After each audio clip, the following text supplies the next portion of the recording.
Jika seorang anak telah balik melakukan maksiat, apakah dosanya juga imbas kepada orang tuanya? Tentu. Kenapa? Karena di dalam darah anak kita ada darah kita. Di dalam tubuhnya ada darah orang tuanya. Allah telah berpesan dalam Al-Quran, wal yakhshalladzina law taraku min khalfihim dzurriyyatan dhi'afa. Hendaklah kalian berhati-hati wahai ayah dan bunda, kata Allah. Kamu yang telah aku berikan keturunan, kamu yang telah aku berikan anak keturunan, laki ataupun perempuan, jaga mereka, jangan pernah kalian merasa aman daripada kehidupan anak-anakmu. Lau taraku dzurriyyatan dhi'afa. Kalau kita ayah dan bunda pulang, kata Allah, kalau kamu mati menghadap alam barzakh, kamu tinggalkan anakmu dzurriyyatan dhi'afa, kamu tinggalkan anak keturunanmu dalam keadaan tidak paham agama, maka kamulah penanggung jawab yang sebenarnya.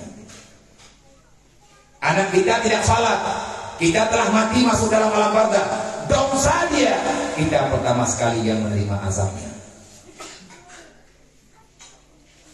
Maka balik mati balik ibu perahu sana di maya akhirnya ada kubur. Karaya dia karena dia ada pegawai. Anak kumdawa itu menron ati maya apakah anak pernah. Kali kuajo daya orangnya kayak itu.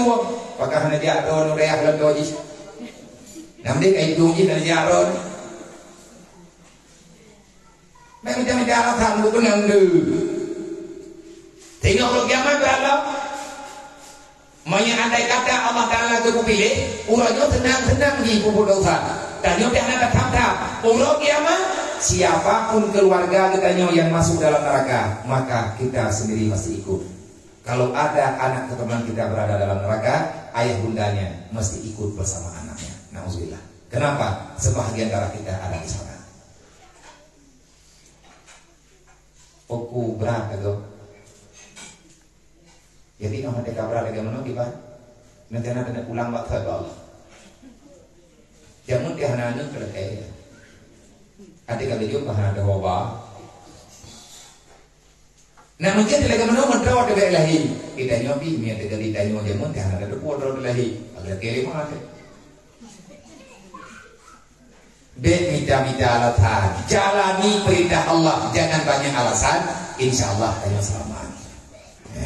Faliyatakullah, kata Allah, khafu alaihim, beliau dengan kanyo berhati-hati dengan nyoy no hati anak kanyo kabeh wa rumah lu dia por 12 malam kabeh main Islam lu pakan kanyo baga-baga takai anak dah naik wala anak kanyo nyoy no hat bagi dia kupita hidup kali semaya maghrib kali semaya isya itu dia kuno wat dia tha maghrib pai semaya isya pai semaya na pernah dapat hati wa dengan malak ada kata hanai wa na kanyo ma kanyo ya kata tadi dapat dia konda ngabui pati akayu tayak jauh bagi dia datanya gap ngai lo kunai kalian kata maya ika ikut dia ni hai nak penak malay lu ni hana malay ni malay ya wo omong yang mana tayang tapi malay ni malay di kata tu kayu lo kali dua buah pilihan menggerak kayu ngani